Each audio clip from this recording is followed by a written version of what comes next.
ना दोस्तों, प्रभु का एक दास जिसका नाम है लूक, जिसको पौलुस ने अपना शिष्य बनाया था, वो कहता है 13:24 में, लूका 13:24 में कहता है कि बहुत तेरे ना कर पाएंगे। आइए पढ़िए।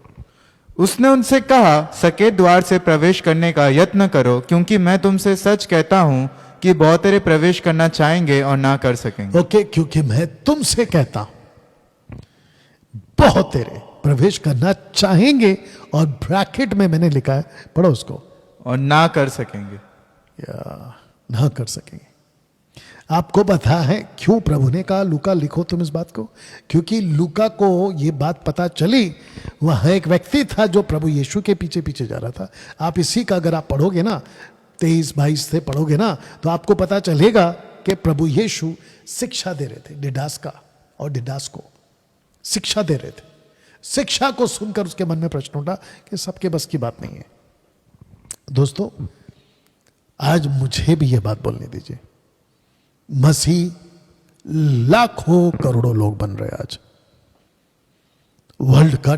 बता दो बेटा, माइक चालू करके। रिलीजन पॉपुलेशन वाइज, यानी कि टॉप पे जो रिलीजन चल रहा है वो क्रिश्चियन है। लेकिन आप जानते हैं कि ये शब्द पढ़ लो, बहुत तेरे प्रवेश करना चाहेंगे लेकिन नहीं कर पाएंगे। क्यों? क्योंकि प्रभु कहता है कि जिस रास्ते को चुनना है, आत्मा या आत्मिक जीवन, उसको नहीं चुनेंगे, वो बन जाएंगे शारीरिक। दोस्तों, कितना जबरदस्त प्रभु ने अपनी बातें की। मत्ती 7:13-14 में 2 रास्ते 2 गेट, आप किसको चुनते हो उसी पे सारा खेल है। कुछ पास्टरों ने आपको बिजी कर दिया है संसारिक मटेरियलिस्टिक बातों में। पैसा मांगो, गाड़ी मांगो, बंगला मांगो, ये मांगो, वो मांगो, आपको फ्लैशली लाइफ में बिजी कर दिया।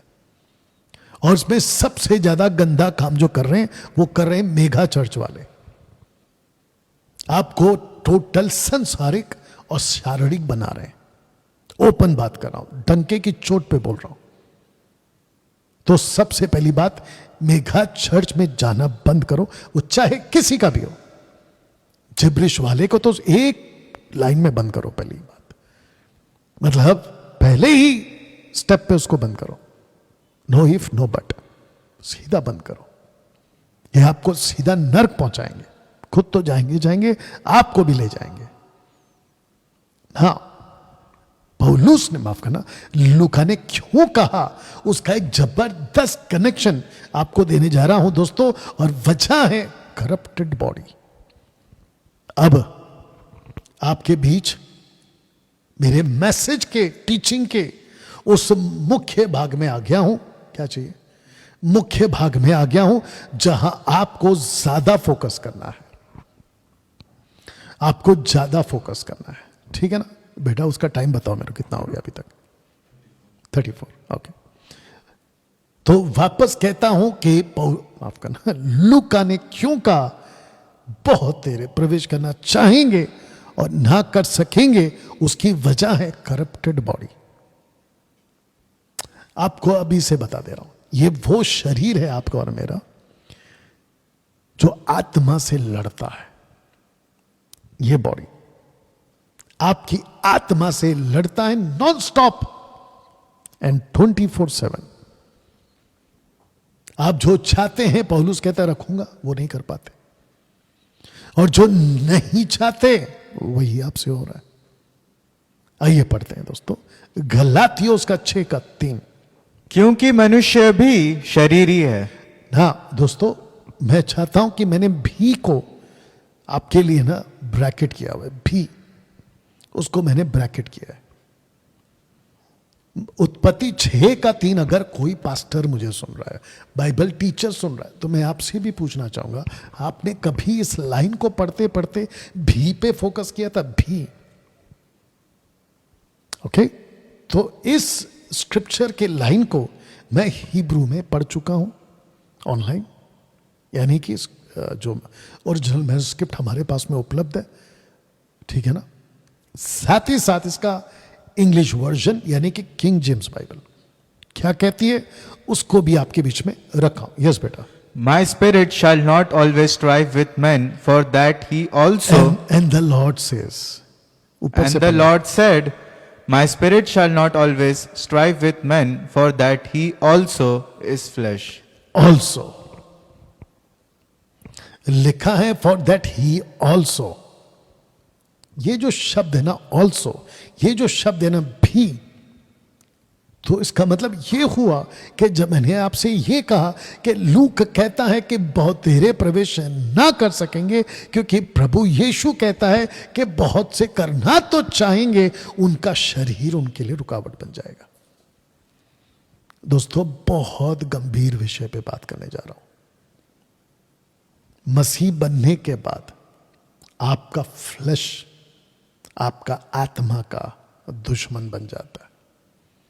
पूरे बाइबल में एक भी जगह पे हमको यह पढ़ने को नहीं मिलता कि उद्धार पाने के बाद हमारा जो फ्लैश है वो मर जाता है या लूसीफर इस फ्लैश में काम करना बंद कर देता है, ऐसा कोई वचन नहीं। बल्कि मैं रखूंगा, बल्कि पौल कहता है गलातियों 5 में, कहता है कि ये शरीर आत्मा से युद्ध करना शुरू कर देता है 24/7।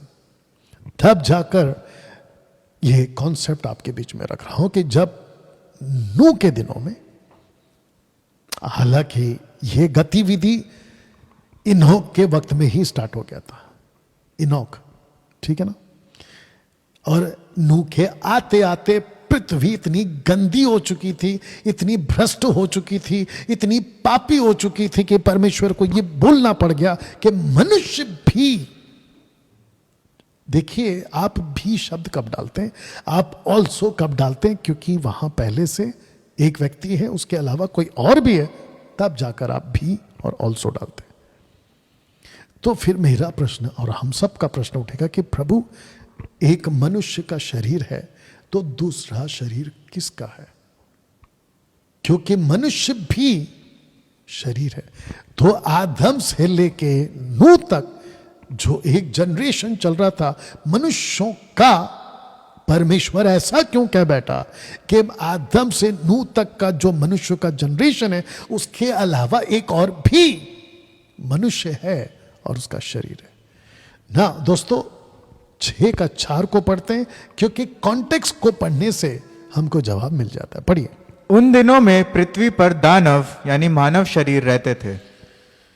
वाह, अब आपको पता चला कि प्रभु ने क्यों कहा 6 का 3 में, क्योंकि मनुष्य भी शरीर है, क्योंकि 4 कहता है कि उन दिनों में दानव यानी मानव शरीर पृथ्वी पर रहते थे। अब इसको पढ़ते हैं उसके पश्चात, यानी कि एंड ऑल्सो आफ्टर दैट। अब आपकी हिंदी बाइबल में जिस किसी ने भी इसका अनुवाद किया है प्रभु उसको आशीष दे, लेकिन कई हिंदी बाइबल में गड़बड़ भी बहुत हुआ है। इस लाइन को अलग से लिखना था जैसे मैंने ब्रैकेट किया है। वापस से पढ़िए।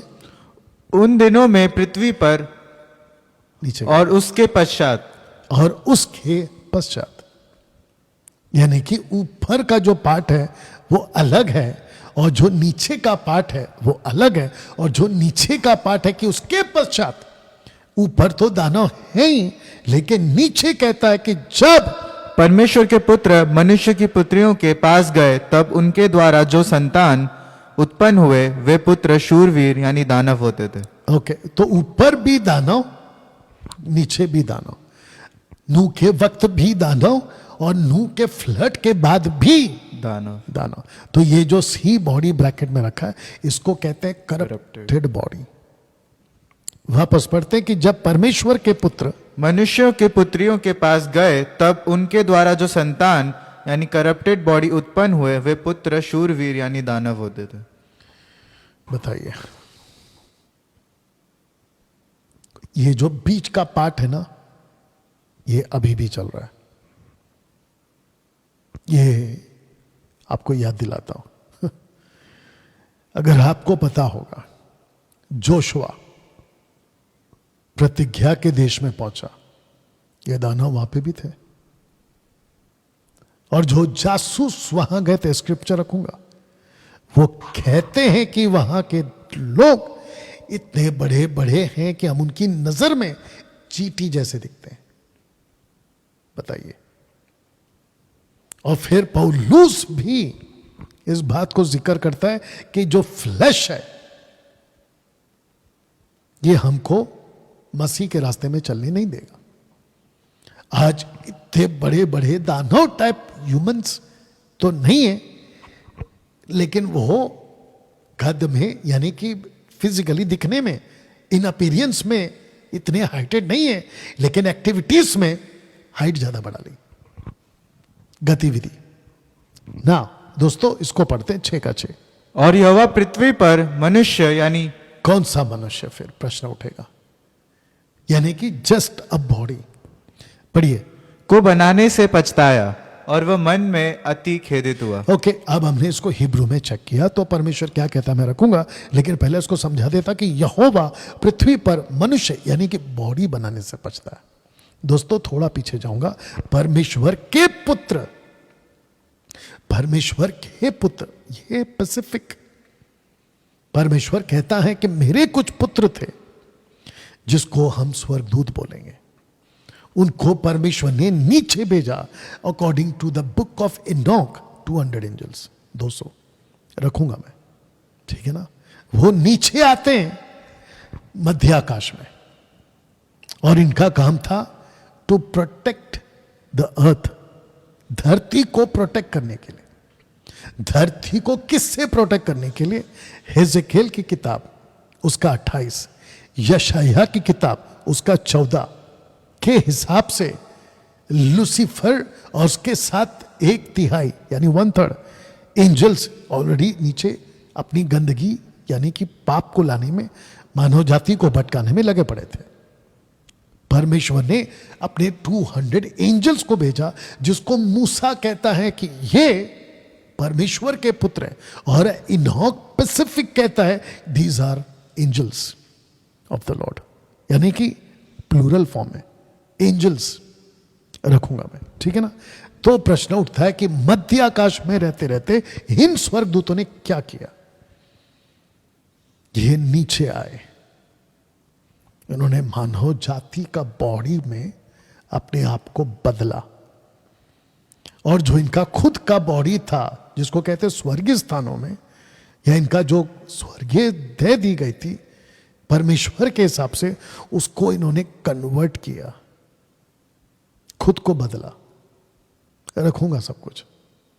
और इन्होंने परमेश्वर के पुत्रों ने मनुष्य की पुत्रियों को देखा और उनके साथ शादी की बकायदा, और उनसे जो बच्चे पैदा हुए वो बच्चे पैदा हुए शूरवीर। अब आपको यह पढ़वा देते हैं कि यहोवा पृथ्वी पर मनुष्य को बनाने से पछताया और वह मन में खेदित हुआ। इंग्लिश ट्रांसलेशन क्या कहता है? According to New King James version. पढ़िए। And the Lord was sorry that he made man on the earth, and he was grieved in his heart. लिखा है the Lord was sorry. Hebrew translation को पढ़ के यही translation हमको मिला कि प्रभु कहता है मुझे माफ करो, मैं सॉरी कहता हूं। अब किसको कहा सॉरी? वहां कौन थे जिसको कहा सॉरी? वहां नूह था, वहां इनोक था, मतूशेलह था, वहां बाकी के लोग थे। अगर आपको याद होगा इब्रानियों का 13:2 में, अगर आपने कभी पढ़ा होगा, पौलुस कहता है कि पहुनाई करना ना छोड़ना, क्योंकि इसके चलते कितने ने अनजाने स्वर्गदूतों की पहुनाई की। हॉस्पिटैलिटी। फिर वो स्वर्गदूत कौन थे वो छोड़िए ना। जब लूत अपने नगर के गेट के पास बैठा था तो उसने किसको देखा? 2 स्वर्गदूत को। लेकिन जो उसके गांव के लोग थे वो क्या कहते हैं कि तेरे घर में जो 2 पुरुष आए, ये कैसे हो गया? एनीवे, दोस्तों प्रश्न उठता है कि प्रभु पछता रहा है। वो कहता है वहां के लोगों को, मैं सॉरी कहता हूं कि मैंने ये बॉडी बनाया। क्यों? क्योंकि परमेश्वर ने कब कहा पछताया? जब उसने आदम को बनाया, तब नहीं कहा मैं पछताया। जब आदम और हव्वा से गलती हो गई तब नहीं कहा कि मैं पछता, लेकिन जब ये एंजल्स 200 एंजल्स जब नीचे आते हैं और ये मानव रूप ले लेते हैं तब कहता है कि मैं पछताता हूं। दोस्तों 200 वॉचर्स, अनोख की किताब का first part, watchers first part, जो कहता है 200 वॉचर्स नीचे आए थे, पढ़िए। और वे सब मिलकर 200 थे। वो सब मिलकर कितने थे? 200 थे। 200 थे। अब इन 200 पर एक एक लीडर था, एक एक का नाम रखूंगा, दूंगा आपको, लेकिन इन सब में से ऐसे 2 मेजर एंजल्स थे जो सबसे ज्यादा करप्टेड थे। तो एक का नाम है अजाजेल और दूसरे का नाम है समयाजा। दूसरे का नाम है समयाजा, हिंदी में सैमजाजा, इंग्लिश में समयाजा। 2 खतरनाक स्वर्गदूत। दोस्तों मैं आपको कहां कनेक्ट कर रहा हूं, देख रहे हो आप? प्रभु कहता है इस बॉडी में जीते जी सक्रिय रास्ते का चुनाव करो, क्योंकि ये जो बॉडी है ये आपको आत्मिक जीवन जीने नहीं देगा, नहीं देगा, नहीं देगा ना। दोस्तों ये उतरे कहां थे? आइए देखते हैं। ये उतरे थे माउंट हेर्मोन में। माउंट हेर्मोन क्यों रखा गया, पढ़िए। और वे सब मिलकर 200 थे जो जेरेड के दिनों में हेर्मोन पर्वत के शिखर पर उतरे, और उन्होंने उसे हेर्मोन पर्वत कहा क्योंकि उन्होंने शपथ खाई थी। अब आपको पता चला, उन्होंने खुद नाम रखा। किसने? इन सब ने। इन्होंने कहा कि जेरेड के दिनों में, जिसको कहते हैं कि आदम से 6वां generation, 6th generation, Genesis chapter 5 verse 15 अगर मैं गलत नहीं हूं, जेरेड के दिनों में। और जेरेड के दिनों में एक चीज और घटी, लड़कियां खूब पैदा होती गई और वो भी सुंदर। अब इसके पीछे का क्या कनेक्शन है हमको नहीं मालूम। लड़कियों का सुंदर पैदा होने के पीछे, स्वर्गदूतों का बिगड़ने के पीछे का मकसद आज ऐसे ही कुछ नहीं हो रहा है। मैं आपको बताता हूं कि जैसे अगर आप देखोगे दुनिया को, दुनिया एजुकेटेड होते जा रही है, एक। दूसरा, दुनिया तरक्की पा रही है। 3, दुनिया खूबसूरत लग रही है। दुनिया की बहुत सारी चीजें आपको आकर्षित कर रही हैं। यस और नो? शॉपिंग मॉल, कपड़े, इंफ्रास्ट्रक्चर्स, यहां तक कि लोग और सड़क पे चलने वाले पुरुष के लिए स्त्री, स्त्री के लिए पुरुष, सुंदर सुंदर सुंदर। और ऊपर से हम फिट रहें, हम कैसे अच्छे दिखें, हम कैसे लोगों को आकर्षित करें, उसके ऊपर से बॉलीवुड, हॉलीवुड, टॉलीवुड खूब प्रयास कर रहे हैं। तो कहीं ये कोई धोखे का चक्कर तो नहीं हो रहा है, जिसके चलते लूसीफर, माफ करना, जिसके चलते एंजल्स, अगर वो करप्ट होते जा रहे हैं, बिगड़ते जा रहे हैं, और सुंदर लड़कियों को देखकर वो परमेश्वर तक को त्याग दे रहे हैं, तो कहीं उसी दौर में हम अब तो नहीं जी रहे। ऐसे ही वाला परमेश्वर आज हमको नहीं दिखता, लेकिन बाकी सब दिखता है, परमेश्वर नहीं दिखता। तो जो दिखता है, पोस्टर लगा था कहीं पे, एडवर्टाइजमेंट के पोस्टर पे लिखा हुआ था कि जो दिखता है वो बिकता है। तो इसका मतलब अपनी मार्केटिंग दिखाओ और अपने पैसे कमाओ। तो इसका मतलब साइन बोर्ड पे तुम अपना पोस्टर डालो। वैसे ही लूसीफर ने यही मार्केटिंग रखी हुई है, मैं दिखाऊंगा और बिगाड़ूंगा। मुझे ताज्जुब हुआ आजकल का जो एक नया स्कैम या मार्केट चल पड़ा है, वो ये है कि अच्छे अच्छे घर की औरतें, अच्छे अच्छे घर की लड़कियां और अच्छे अच्छी मॉडल्स, ये जो हाई फाई टाइप के कॉर्पोरेट वर्ल्ड के जो बिजनेसमैन होते हैं, उनको टारगेट करते हैं और उनको कहते हैं कि देखिए जी, आपके साथ फिजिकल होना वो तो अलग रेट है उसका, लेकिन अगर आप वीडियो पे हमको देखना चाहते हो, सिर्फ चेहरा इतना सा, तो उसका रेट अलग है। चेहरे के नीचे का पार्ट अगर देखना है तो उसका रेट अलग है, और बाकी पूरा शरीर देखना हो तो उसका रेट अलग है। यह आजकल नया चल रहा है। तो इन स्वर्गदूतों ने यह कहा कि हम इसका नाम हेमरोन पर्वत रखेंगे। वजह क्या है? शपथ खाई, हम खुद के शरीर को बदलेंगे, परमेश्वर के जो निज निवास है उसको हम त्याग देंगे। और स्याम्याजा कहता है ऐसा मत करो, नहीं तो तुम ऐसे पाप में पड़ोगे जिसका भुगतान मुझे अकेले को करना होगा। तब इन 200 ने आपस में कहा कि नहीं जी, हम शपथ खाते हैं, इसलिए इन्होंने इनका नाम हेमरोन पर्वत रखा। इसको यह भी कह सकते हैं द माउंट ऑफ ओथ, यानी कि ओथ लेने का पहाड़। ओथ समझते हैं ना, कमिटमेंट करना। दोस्तों कितना खतरनाक घटना घटा नूह के दिनों में। तो मैंने इसको यह कहा, आपके स्क्रीन के ऊपर रख दे रहा हूं, कि उस दिन इस पहाड़ पर लस्ट उतरा था, यानी कि वासना। उस दिन इस पहाड़ पे वासना उतरा था। ये जो 200 एंजल्स है,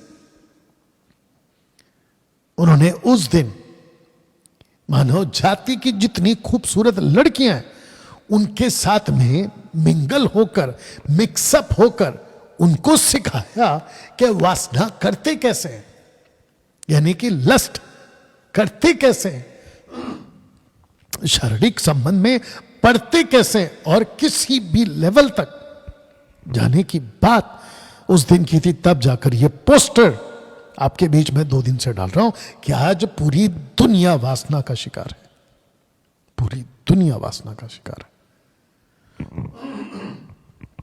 दोस्तों कौन सा टॉपिक पे बात कर रहा हूं आज? एक है सकरा और दूसरा है चौड़ा।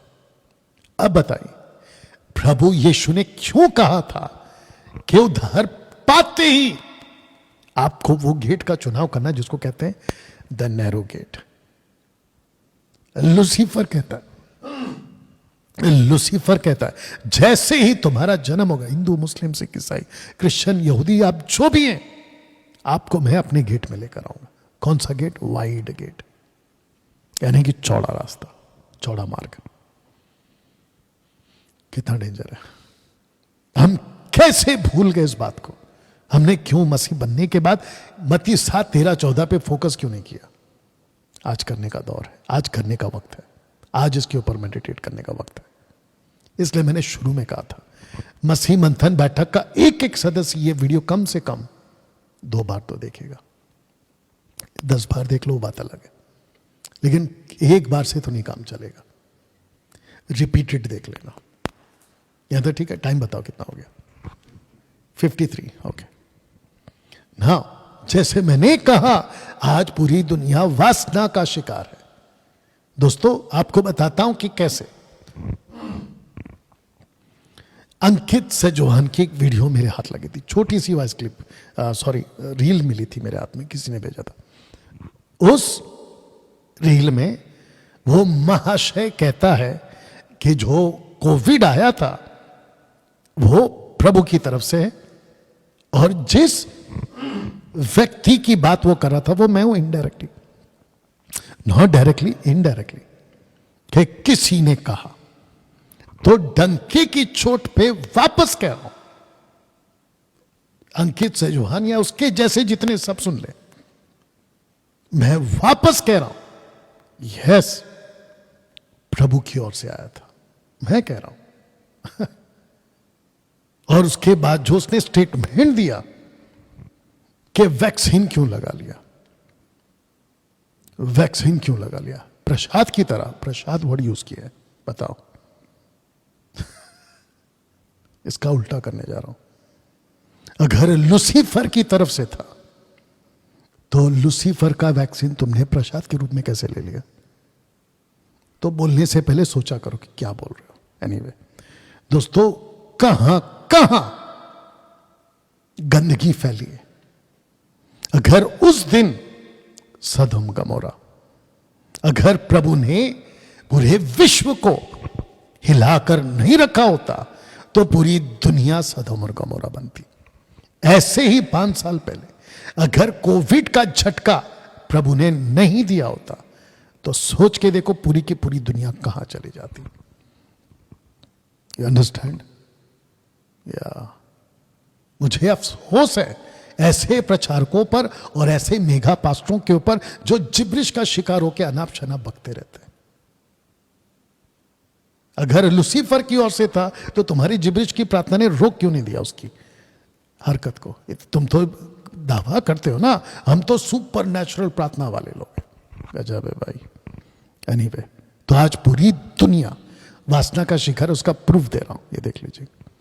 फेसबुक ओपन करो, इंस्टाग्राम ओपन करो, यूट्यूब चैनल के रील्स ओपन करो, आपको सब जगह पे यही भरा पड़ा मिलेगा। लड़कियां आधे कपड़े में नाचती हुई मिल जाएंगी। वो तो शुक्र है कि भारत में कुछ कल्चर अभी भी ऐसा है कि जहां पे उसका नाम क्या है, जो आधे कपड़े में से भी गंदगी में घूमती रहती है, वो लड़की कौन है? उसका नाम भूल गया मैं। मीडिया वालों ने भी खूब डांट लगाई थी, और जो कल्चर के ऊपर ज्यादा फोकस करते उन्होंने भी डांट लगाई थी। एयरपोर्ट पे दिख जाएगी कैसे भी गंदे कपड़ों के साथ, कपड़े ना के बराबर है बदन में। आपको ऐसे 50 हजारों वीडियो आपको मिल जाएगा जो यूथ्स को उनके बॉडी के खुराक पूरी करते हुए मिल जाएंगे। उसके बाद आपका बॉलीवुड, टॉलीवुड, हॉलीवुड वासना से भरा पड़ा है। ऐसा एक कोई गाना नहीं मिलेगा जिसके अंदर आपको लस्ट ना दिखे। लस्ट, पिक्चर के गाने के बोल, पिक्चर के गाने के डांस, और ऊपर से जो लड़कियां उसमें काम करती हैं उनके कपड़ों का तरीका देख लीजिएगा। आपको चारों तरफ वासना वासना मिले। ये कब उतरा था? ये उतरा था हिमरोन पर्वत पर। ये हिमरोन पर्वत पर उतरा था। उन 200 स्वर्गदूतों ने लड़कियों को, मानव जाति को उन दिनों में सिखाया था। तो जिसके चलते प्रभु कहता है मैं मनुष्य को बनाकर पछता रहा हूं। रखूंगा आगे ना। दोस्तों जरा पोस्टर देखिए और ये वचन पढ़िए। उनकी आंखों में व्यभिचार बसा हुआ है। बस वापस पढ़ो।